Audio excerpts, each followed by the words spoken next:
Thuamul Rampur block स्तरीय जनशुणाणी शिविर अनुष्ठित। कलाहांडी जिला थुआमूल रामपुर पंचायत समिति बैठक गृह ठारे शनिवार पूर्वाह्न 11टा समय गोष्ठी उन्नयन अधिकारी ध्रुवचरण मुदुली तत्वावधान में ब्लॉक स्तरीय जनशुणाणी शिविर अनुष्ठित हो जाइछि।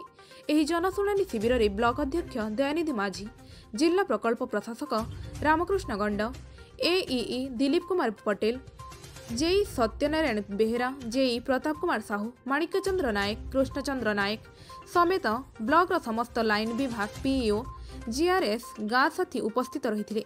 शिविर को ओडिशा सामाजिक समीक्षा उत्तरदायित्व स्वच्छता समिति ओडिशा पक्षर आयोजन करथिबा बेले काणीगुमा पंचायतर जीआरएस सरोज कुमार मुंडाछिना शिविर को परिचालना करथिले। एठारे प्रकाश थाउ कि जे ब्लॉक स्तरीय जनशुणाणी शिविर में कौन कुली मंजूरी अभियोग हिताधिकारी उपस्थित होई नथिबा देखिबाकु मिलिथिला। तेबे एही जनशुणाणी शिविर एक प्रकार प्रहसन पालटिछि बोली आलोचना हेउथबा जणा पड़िछि। कलाहांडी जिला अतिरिक्त प्रतिनिधि अंगद नायकଙ୍କ रिपोर्ट, शक्ति टीवी।